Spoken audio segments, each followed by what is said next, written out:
Reverend Dr. David Wilson. Sisters and brothers, as I look across this room and in the back, and as I came in, I would dare to guess there's about 30 tribes represented in this room. And although our tribes are so different, the one thing we do have in common is our spirituality as Native American people. I currently serve as the conference superintendent of the Oklahoma Indian Missionary Conference of United Methodist Church. About 87 Indian Methodist churches across Oklahoma, Kansas, Texas, and now Missouri. Four of those churches are located in the Oklahoma City area.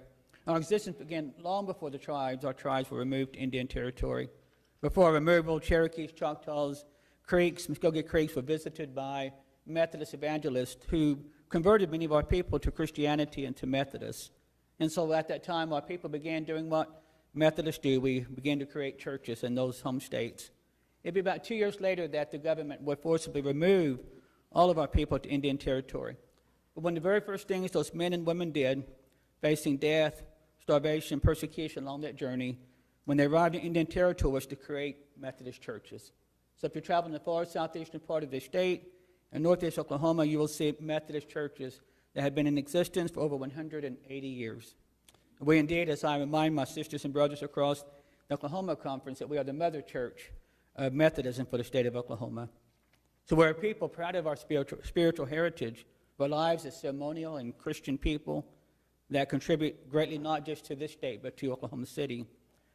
It is the spirituality of our people that has carried our ancestors and us to the darkest moments of our lives. There's also our spirituality that's allowed us to offer forgiveness for the past sins of the world and to do what we're doing today to move ahead to a brighter future.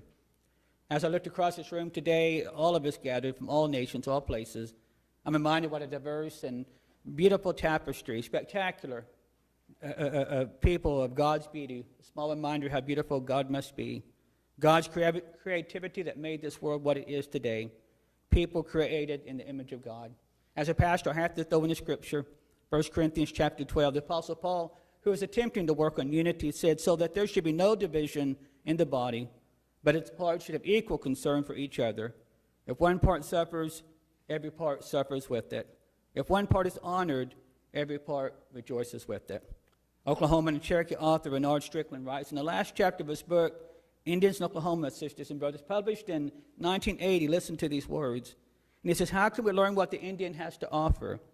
We can begin by appreciating the philosophy, religion, art, literature, music, and dance of the Native Americans.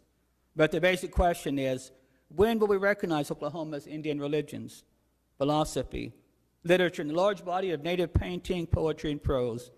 The story of the Indian is the literature of America. It is not trite to say that the Indian sings the songs of the forest, of our birds, of our souls. For his world is our world.